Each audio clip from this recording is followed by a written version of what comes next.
Does your child have trouble remembering deadlines, homework assignments, due dates for big projects? Have you ever suddenly been told on a Sunday night that your child needs to take 24 cupcakes to school the next day? Surprise! Not exactly what you wanted to hear on a Sunday night. My goal today is to help you with those kinds of situations, to offer you some strategies that might help alleviate some of those problems. Welcome to College, Disabilities, and Success, Episode 10, Remembering Deadlines and Due Dates by Mickey Hayes. In education, there's a term called holistic learning. The student, the child, the individual learns concept holistically before breaking it down into its pieces parts. As adults, we tend to think holistically when it comes to scheduling deadlines and making plans. Mainly because we have so many things going on in our lives between our children, activities, the kids' activities, work projects, home projects. There's just so much going on and so much coming at us at once that as a parent, you're sort of forced into looking at things holistically. It's the only way to keep track of everything so that you're not surprised. Well, kids, on the other hand, in my opinion, really don't think holistically. They think at the moment. So one event in their life doesn't necessarily automatically nicely dovetail into another event or another plan. They just think of each of those things usually as separate objects or separate events. And so you're bound to clash with your kids, young adults, even spouses, people who aren't dealing with the same time constraints that you might be dealing with. So today I want to offer you some suggestions on how you might be able to encourage your kids to be more aware of how deadlines fit into the big picture and make them a little more responsible for all the things that are happening in their lives, along with everything that's going on in the family's life. Now, I've known some people who get a big whiteboard, find a place somewhere in the house where they can hang it up, and have everybody's schedule put into that whiteboard so that anybody can look at it and see it on their way in or out. And that's a really good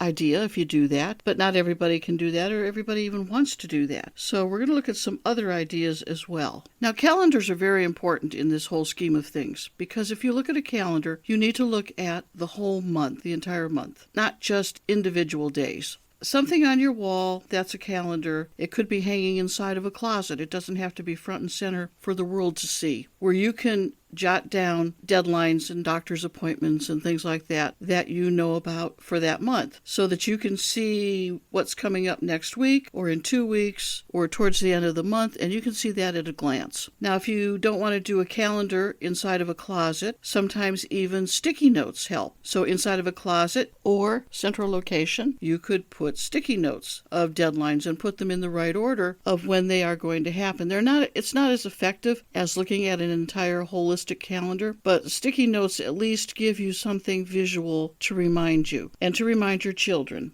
You could keep a book at your desk, a calendar book, just like a teacher has a lesson plan book. You can buy calendar books that show you a month at a time that you can actually break down into more specific days if you need to. And a calendar book like that would be very effective for you to keep track of everybody's schedule. I use a calendar book that I bought at the dollar store, so no expense, and I use it to keep track of all of our appointments. Everything, and it really has simplified my life. Now, these are all physical paper pencil ideas, and they work. There's absolutely nothing wrong with them. A lot of people like Google Calendar and phone calendars, and I don't know if you've tried that or not. I have used Google Calendars, and I like them a lot. They're really good to use with students because if you have a child who has their own phone and can set up a Google Calendar on their phone, you can then access their Google Calendar on your phone or on your computer.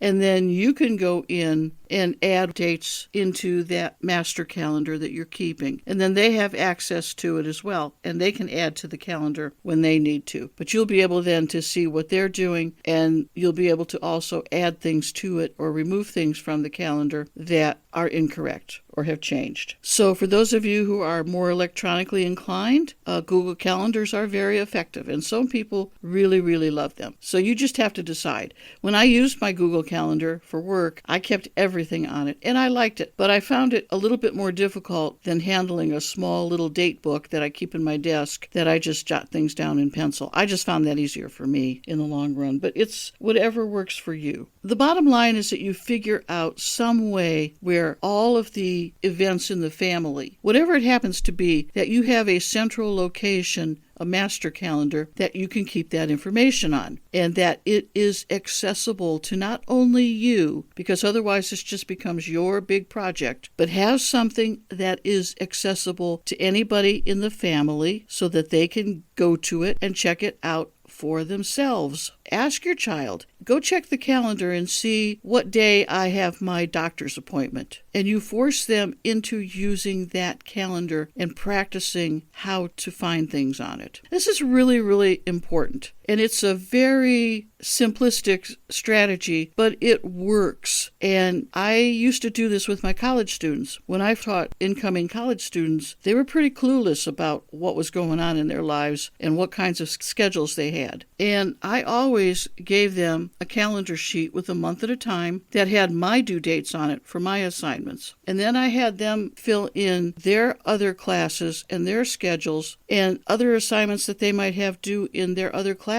And there were actually college students who had no idea what their schedule even was. They were just clueless. I had one young lady tell me, I don't know what my schedule is. My mom took care of all of that. That is a little scary when this is a college student. She had no clue because she didn't even make her own schedule. So the earlier you get your kids used to the idea of using a calendar, going into the calendar, and checking the calendar, adding to it, but checking it, whether it's on a piece of paper or on their phone, you will be giving them a wonderful advantage to organizing and keeping track of things. I hope you found this session helpful today. If you have any questions, just send me an email at mickieteaches, MICKIE, teaches@gmail.com, and I'll be glad to answer. Take care and have a great day. Bye. The information contained throughout this podcast has been gleaned from my own personal experiences,